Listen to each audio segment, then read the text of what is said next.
The only way to stop the insect apocalypse is to destroy their leader, the king of roaches, Reggie. Oh, it's not Gasmagold? Yeah, there he is.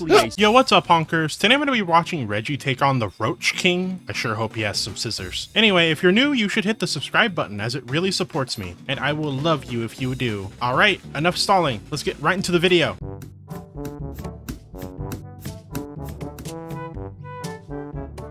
Hypothetical situation. You're sitting at home and the entire world plunges into nuclear winter. Life gets a bit worse. Every morning you develop a new and exciting form of cancer. And every night, somewhere in the world, an orphan is dissolved by acid rain. But that's not even the bad part. The bad part is the cockroaches. We don't really know why, but they're doubling every single day. Start with one roach, 2 weeks later, you've got 16,000. Give it another week, and it's 2 million. And no, they're not very friendly. To survive this insectoid nightmare, you'll need to build your defenses, hone your skills, and utilize a vast arsenal of weapons, or you'll die painfully. The choice is yours, and that wasn't a hypothetical. It's real. So let's get to work. Crazy. But first, I have to tell you something. I am a proponent of diversity. I don't think we have enough of it. In fact, I want to maximize the differences between human races until we achieve a fantasy world with goblins, dwarves, and the Turkish. Which is why 7 years ago, I petitioned NASA to slow the Earth's rotation and tidally lock us to the sun. Is that why there's so many America roaches? Would constantly bask in the sun's radiance while China would exist in perpetual darkness and slowly evolve into a mole society. I thought that would be pretty interesting. I also had a plan to turn the Philippines into gnomes, but unfortunately the frauds at NASA were afraid of my visionary ideas, and they promptly rejected my proposal, which sent me into a deep depression. The only thing that was able to cheer me up was the sponsor of today's video, Zenless Zone Zero. Oh my god. Don't let the acronym fool you. ZZZ is a very exciting free-to-play 3D urban fantasy action. Yeah, yeah, sure it is. Sure it is, Reggie. You know what also it is? It's a f***ing Gooner game. 100% Gooner game. Gooner game. I will die on this hill. I've heard that the game itself, okay, like the gameplay is boring as fuck. The only fun thing about it is collecting waifus and husbandos, and apparently for some people, furries. But we're not going to talk about Bao here, okay? Role-playing game. That's VEF2P3DUFARPG for short. The game features a futuristic setting in the post-apocalypse where you can utilize a wide variety of characters to explore the world, battle countless enemies, and find new gear. But most importantly, Zenless Zone Zero just entered version 2.0, which introduces a brand new area, Waifei Peninsula, that you can explore using one of the new agents, Yijuan, Pan Yinhu, or Ju Fufu. Hold on, wait, hold on. Look at this wide array of characters, chat. You got Big Booby Mommy, all right? You got Lolly Bear Fox, I have no idea, and then fucking Kung Fu Panda. Like, what the fuck?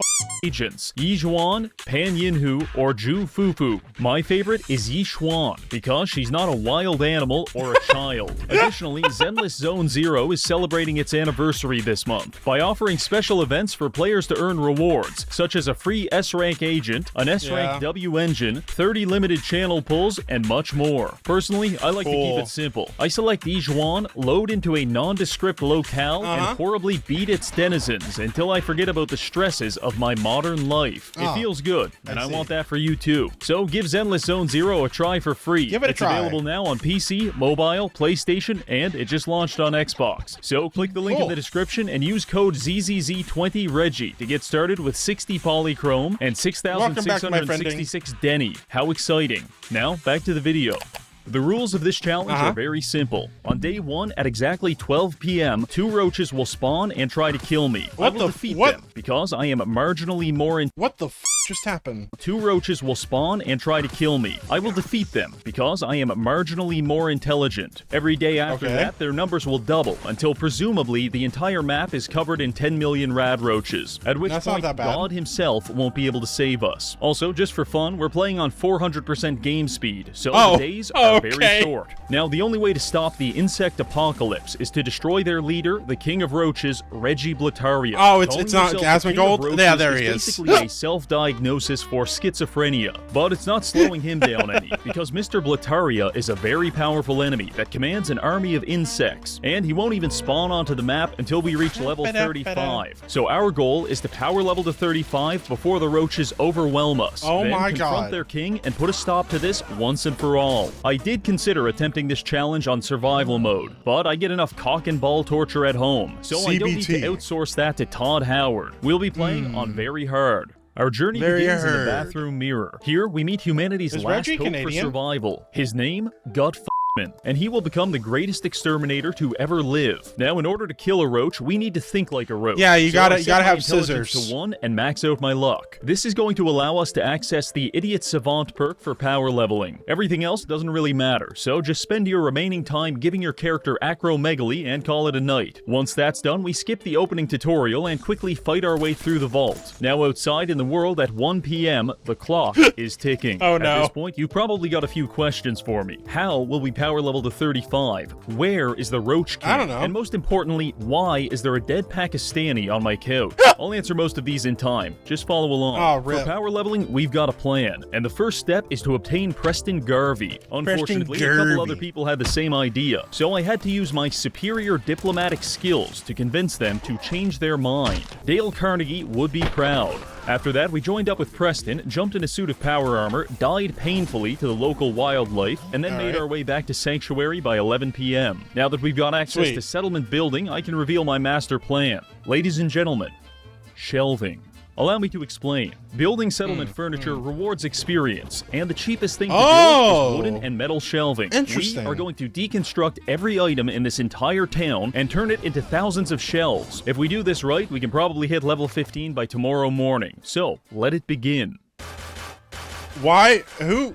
I start demolishing everything. Street lamps, fence posts, did they not think of this? Even that chair you're sitting on. I'm afraid that's actually a shelf in progress. Gonna have to take that. Preston's face contorts in horror as I tear the plumbing out of his walls just to build more shelves, but he's powerless to stop me. I work all night and into the morning until the first spawn of roaches hit. Two of them attacked me, but I'm so hopped up on construction fumes and asbestos that they never stood a chance. By destroying all public infrastructure, not only do I receive the satisfaction of knowing Mama Murphy will die of hypothermia, but I also receive 1,100 steel ingots and 2,600 planks of wood. So now we can begin the method. Enter build mode and find a wall you really like. This part is important because you'll be staring at it for the next 2 hours. Now start building shelves. Each one gives us 2 XP, and since I am a mentally challenged man, we have a high chance of triggering Idiot Savant to triple our XP gains. Once you're all out of materials, deconstruct the shelves for a 50%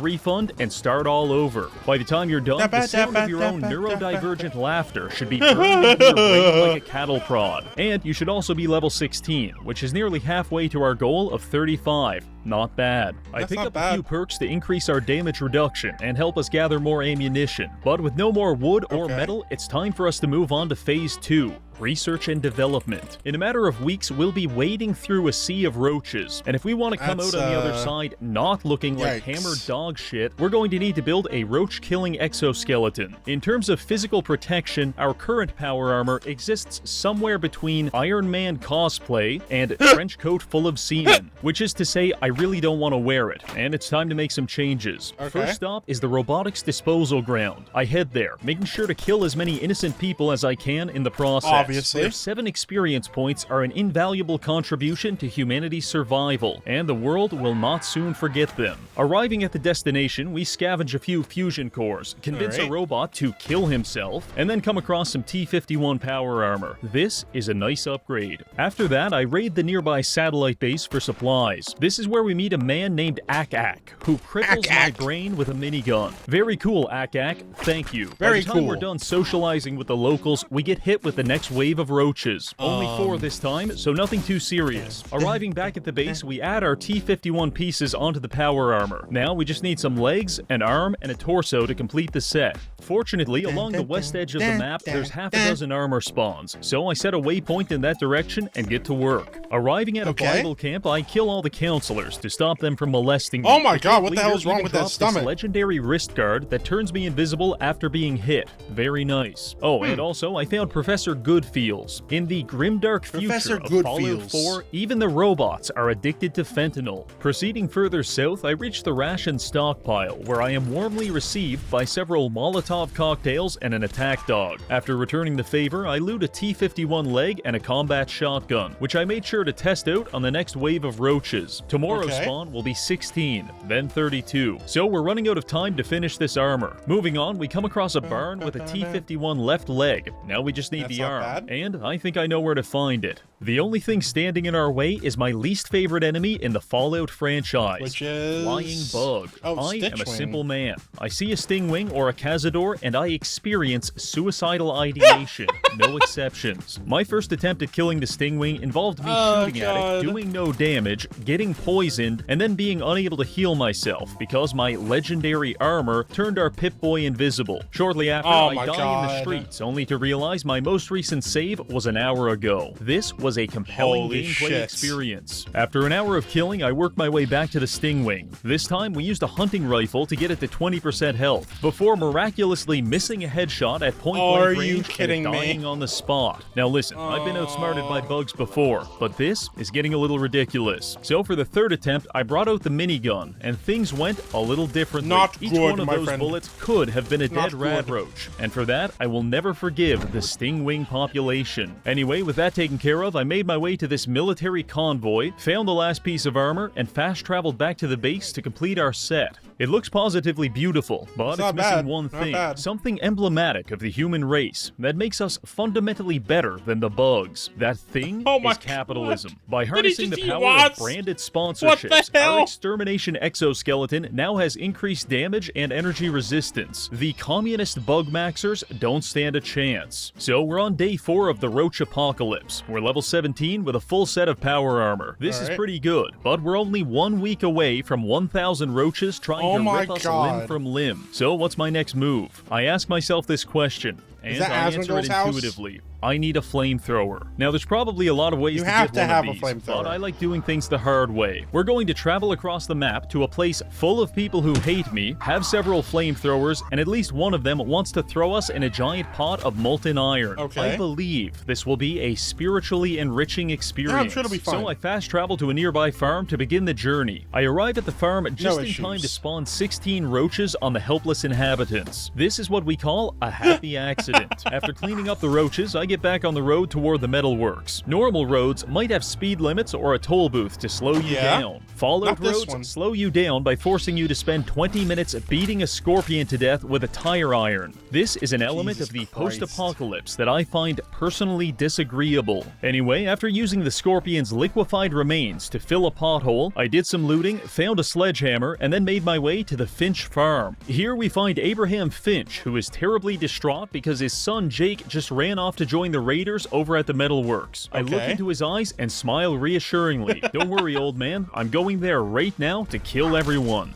Quest accepted. I arrived at what I believe is the metalworks, but I wasn't 100% sure until I stumbled into a shed full of flamethrowers. Oh yeah, this is exactly where we want to be. All we have to do now is kill everyone inside, take their weapons, and then we'll be prepared for the next week of roaches. From the perspective of an invasion, my assault against the metalworks was an astonishing failure. But as a metaphysical exploration of the very concept of pain, it was a remarkable success. You see, the problem is this little skull right here. This is the equivalent of the skull and crossbones you can find on a bottle of drain cleaner, meaning this is incredibly dangerous, and you'll probably die if you drink it. But that didn't stop me back then, and it won't stop me now. Eventually, after many landmines and countless sledgehammer homicides, we managed to fight our way into the metalworks. Our power armor, for lack of a better term, is absolutely fucked, but I didn't let that hold us back. In fact, I started role-playing as whatever the opposite of an occupational health and safety officer is, because I'm just running around beating people with a hammer. Wow, thank God this guy's wearing a hard hat. Otherwise, he could have got really hurt. I decided to yes-and my own roleplay by unlocking this robot and programming him to shoot people with railroad spikes. This is the kind of work environment I can endorse. Once everyone's dead, I raid the lunchroom and use a collection of coffee pots and dinner forks to repair my armor. Then we head into the last area to confront the final raiders. Arriving there, I find a raid boss named Slag, and also Abraham's son, Jake, who's having second thoughts about joining a gang of criminals that get impaled by railroad spikes for a living. I had this whole plan about how I was going to convince Jake to leave the Raiders and return to his father. But before I could do any of that, I accidentally spawned 32 man-eating roaches, and things got a little messy. In fact, I'm pretty sure I beat Jake to death with a sledgehammer. After that, I minigun Slag's bodyguards and then spent 5 minutes determining how many concussions were required to liquefy this man's brain. The answer was 47. Once Slag was dead, I looted his incendiary sword, grabbed some flamethrowers, and threw Jake's body into the pot of molten iron. Sorry, bud, but if your father was to find your pulverized corpse, that would implicate me in a murder which I did commit, but sincerely don't want to be punished for. After that, I leave the metalworks and go back to Abraham to receive 300 XP for, quote, trying to save his son. Now we've got the armor, the weapons, and the indomitable spirit of a serial killer. Let's head back to the base and prepare for the next wave of roaches. We arrive at 7 a.m. The first thing I do is modify our flamethrower, swap it over to a napalm fuel tank, increase the capacity, and elongate the barrel. Much like a purebred dog, hundreds of years of inbreeding have resulted in the modern exterminator being reduced to a pale imitation of his forefathers. Pesticides and sticky traps. These are the weapons of a coward. But a napalm flamethrower and 5-ton military-grade exoskeleton, this is how bugs were meant to be killed. It's about 8 a.m., which gives us 4 hours to prepare our defenses for the wave of 64 roaches. We build a few generators, some fog lights, and a combat platform to await our destiny. Our destiny spawns gracefully on the bridge in front of us, and I waste no time incinerating it, stripping the flesh from its corpse, and then cooking it into a delicious meal. Things are going to get pretty serious from this point, and we're still 15 levels away from being able to kill the Roach King. So how are we going to close that gap? Well, there's 2 options. Option A. When we were at the metalworks, I picked up the schematics to build copper statues. These give a ton of experience and can easily power level us if we're willing to use an item duplication glitch to generate infinite copper. I tested this out on another save, and I can assure you, it works very well. However, I personally believe glitching and exploiting to be a shameful tactic devised by the British to undermine our moral integrity. So instead, we'll be doing option B, which is waiting. In a few days, thousands of roaches will try to eat us, but if we're strong enough, we'll eat them first, and we'll be rewarded with thousands of experience points. So we're going to fortify our defenses to stab, crush, shoot, and incinerate our way to level 35. But first, we'll need to scavenge some supplies, because this ain't gonna cut it. My primary goal is to construct a containment chamber, which will allow me to concentrate the roach population in one location for a more convenient genocide. I feel compelled to explain that this is not an allegory for the Holocaust. Please stop reporting my video. Don't worry about it, It's nearly noon, and the construction isn't complete. But luckily, I don't think we'll need it yet. You see, when leveling up, I grabbed this perk right here. Pain Train. They were really just trying to make a tanning bed. A really fucking fucked up tanning bed. And they just fucked up a bunch of times, that's all. Is a power armor-based ability that allows you to turn your body itself into a weapon of destruction. By sprinting into our enemies, we can damage them. Against a full-grown man, this is rather inconvenient. But against a roach, I suspect it will be lethal. Now it's time to find out. And remember, this upcoming insect genocide is sponsored by Sugar Bob's breakfast cereal. When you feel that crunch, you know it's gotta be Sugar Bob's. It's gotta 12 p.m. sharp. What was the legal display? Roaches spawn on the bridge. I kind of want to go back, but I'm not that curious. Straight through them like an NFL linebacker blitzing a group of preschoolers. This pushed us to level 21. The strategy is working. I did a few more flybys and then mercy killed the stragglers with an incredibly painful flaming sword. Just another day in the post-apocalypse. Day 13. This one snuck up on me. I was busy fighting the children of Adam over the contents of this passenger airplane when I lost track of time and accidentally spawned in 256 roaches, which proceeded to kick the ever-living shit out of me. This was terribly embarrassing. At first, I was killing the children of Adam because I hate them, but now I'm doing it so they can never tell anyone about what happened here. I did manage to survive this onslaught through the liberal and sustained application of copious amounts of napalm, but I'm getting low on fuel, and if we get caught out of our power armor on the next wave, it's not going to end well. As I was sifting through this pile of burnt roaches, I came to a realization. That's a lot of dead bodies, and it's starting to affect my frame rate. This is a problem which is only going to get worse unless we find a solution. And thankfully, I've got an idea. In Diamond City, there's a meat vendor that sells a wide variety of salmonella, but she also sells a book on butchery, specifically insect butchery. If we get that book, we can process these corpses, which will delete them and save our frame rate. So fellas, we're going to Diamond City. Based on my previous videos, I have a questionable relationship with Diamond City, but I am absolutely absolutely positive that nothing will go wrong this time. So I began my journey there, and like all journeys in the post-apocalypse, it involved me using a flamethrower to kill a mosquito, using a cancer gun to fend off the homeless, and getting chased through the streets by a suicide bomber. But by 5 a.m., I had successfully made it to the front gate, where I found Piper trying to enter. You want into Diamond City, right? Yes, I am a normal and well-adjusted man with a car chassis welded to my torso. What's that? You said you're a traitor up from Quincy? No, I said I'm a psychopath who wants to wear your skin. Yeah. Jeez, all right. And just like that, we're in.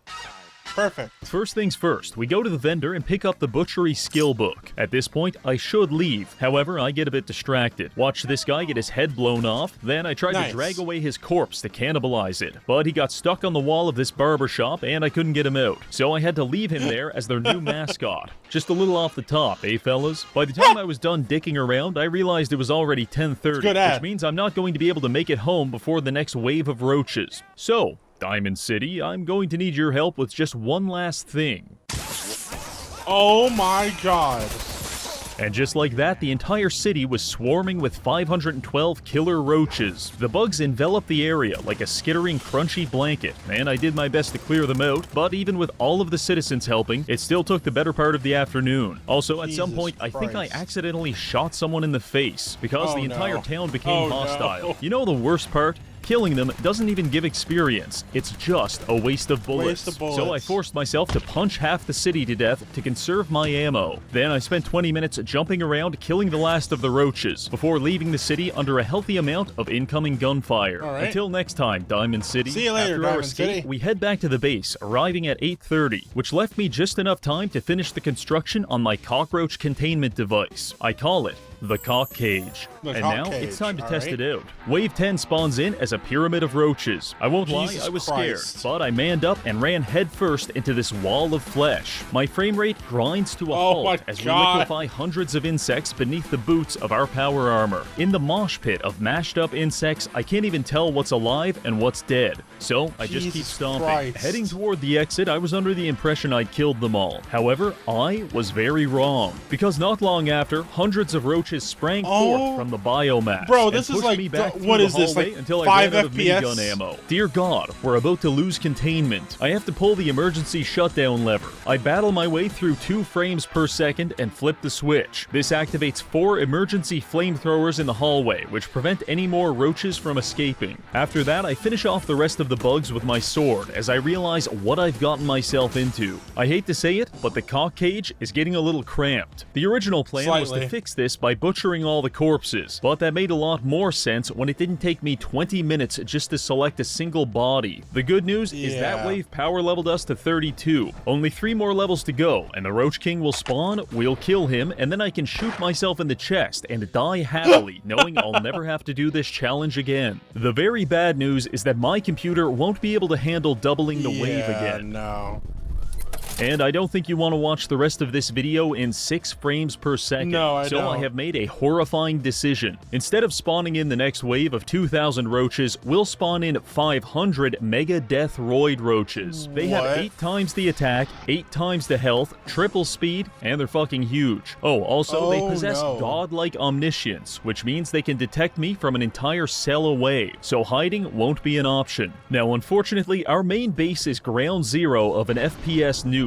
So we'll need to find a new extermination arena, and I've got one in mind. The Starlight Drive-in is a large area fielding several buildings for shelter and also a number of pre-war cars that can be exploded to deal massive damage to the bugs. I think this is our best chance at survival, so I made my way to the drive-in and waited for the next wave. As I was lighting this car on fire, I felt a familiar feeling, the feeling of my frame rate being crucified as 500 Anavar-infused rad roaches spawn into the world. Luckily, I spawned them on top of this car right as it exploded, and it barely even made a dent. Are you kidding me? The roaches chased me across the drive-in as I bathed them in Molotov cocktails to very limited success. I try to slash my way through their hordes, but they're quickly ripping apart my power armor. Desperately, I seek refuge in the projection tower. Locking myself inside, I think I'm finally safe, only to find out the roaches are crawling through the windows and hitting me through the walls. This is hell. I climb 3 floors higher to get get out of their reach, but they're literally my scaling God. the side of the building to Bro, get it's to like me. This World wasn't so War much a Z. difficulty spike as it was a difficulty gangbang with a 99% no. fatality rate. And No, as much as I'd don't love to show have my that. body dumped in the Everglades, I can't let the roaches have that satisfaction. Alright, we need to get even higher. Over there, we can climb the projection screen. I pull out a combat shotgun and make a mad dash for the screen. The roaches are not far behind. I rush inside and slam the door shut. Thank God, we're finally safe. Looking down at the roaches, I think I'll have a nice relaxing afternoon picking them off with a hunting rifle, when suddenly we're knocked off the screen by a climbing roach. And just like that, the horde is upon us. Oh, no. We're encased in killer bugs, and it is immensely painful. If you've ever been curious what it would feel like to be ripped apart by 1,000 grappling hooks, then you should probably talk to a psychiatrist. But I imagine it feels something like this. The only thing keeping us alive at this point is my supernatural ability to consume my entire body weight in grilled rad roach every second. It's time to resort to plan B. You see, I spent 2 hours this morning placing landmines in a nearby field, and like it or not, running through an unmarked minefield currently represents our best chance at survival. So I forced my way through the dog pile and led the bugs into our trap. The roaches stormed the field and were lit up by about 3 dozen anti-personnel mines. This managed to thin their numbers down to about 100 at the cost of accidentally breaking both of our legs. After this mildly traumatic event, I briefly sought refuge inside a boxcar, and I also tried a watchtower. Both of them terrible choices. It wasn't until we made it to this storage shed that we finally had some semblance of safety. In case you're wondering, it's 5:30. We spent 5.5 in-game hours pissing our pants and getting curb stomped by roaches. But now we've got the upper hand. I spent the next 6 hours exercising my Second Amendment rights until the number of bugs was sufficiently low for me to meet them in the field for melee combat. By 11 p.m., it's finally over, and we're level 37. Finally, we can confront the King Roach and finish this. But first, we're going to need one thing. After repairing our armor, I head to the robotics disposal site, where hidden among the burnt-out cars, we find this. A Fat Man mini nuke launcher, and over at the satellite station, exactly one Time to kill mini nuke. Asmongold. This should be more than enough. Let's go introduce the Roach King to the concept of dying in nuclear Armageddon. I've never actually met him before, but apparently he's somewhere near the Corvega factory, so we head in that direction. After some traveling, we arrive there, but the only person I can find is clearly not a fan of the channel. Briefly running for my life leads me to a bombed-out ruin, which was strangely populated by rad roaches. And then I see him, Reggie, the leader of the roaches. He's fielding pretty nice armor and a fucking minigun. But after what we just survived, this should be a piece of cake. We've only got one ammo, so I take my time lining up the perfect shot, before remembering I'm firing a nuclear missile. So as long as I hit the building, we'll be fine. Enter VATS. 9% chance to hit, no problem. Yeah, that's whatever. And then, tragedy strikes. As the Did it go mini nuke past flies him? through the air, Wave 12 spawns in, an entire goddamn wall of 1,000 mega roaches. Dear God, they've absorbed the nuke. It feels as if the gods themselves are mocking us, laughing in our face. But that's just my idiot savant perk triggering 500 times in a row. How humbling. The surviving roaches quickly swarm us as I power level into the mid-40s. I force my way into the building to finish off Blataria, but he escapes out the window as his bugs delay me on the stairs. Oh my I God! follow him outside and get a few good hits off, before his roaches throw me 30 feet across the field like some kind of arthropod tidal wave. Every time I close the distance on him, the bugs launch me across the parking lot, but he's running out of bugs. Roach King makes the mistake of stepping out of position, and we charge straight into him, landing the finishing blow with our sword to finally put an end to his reign of tyranny. We finish off the remaining roaches, exit the power armor, and inspect his charred corpse. On it, we find the junky shish kebab, which is the exact same weapon I've been using this whole time, except this one does more damage if you're addicted to heroin. Honestly, I couldn't have asked for a better weapon. Well, there you have it. He's dead. No king rules forever. However, without their master's command, the insect scourge will become an even greater threat to this world. Why are we using WoW music? Must be maintained. Like it or not, there must always be a Roach King. That's going to be it for this video. We've utilized a wide array of extermination techniques and our own brain damage to power level to 35 and end the insect apocalypse. I want to thank this month's patrons for supporting the channel, and finally, thank you for watching. I still think scissors are the best way to kill a roach.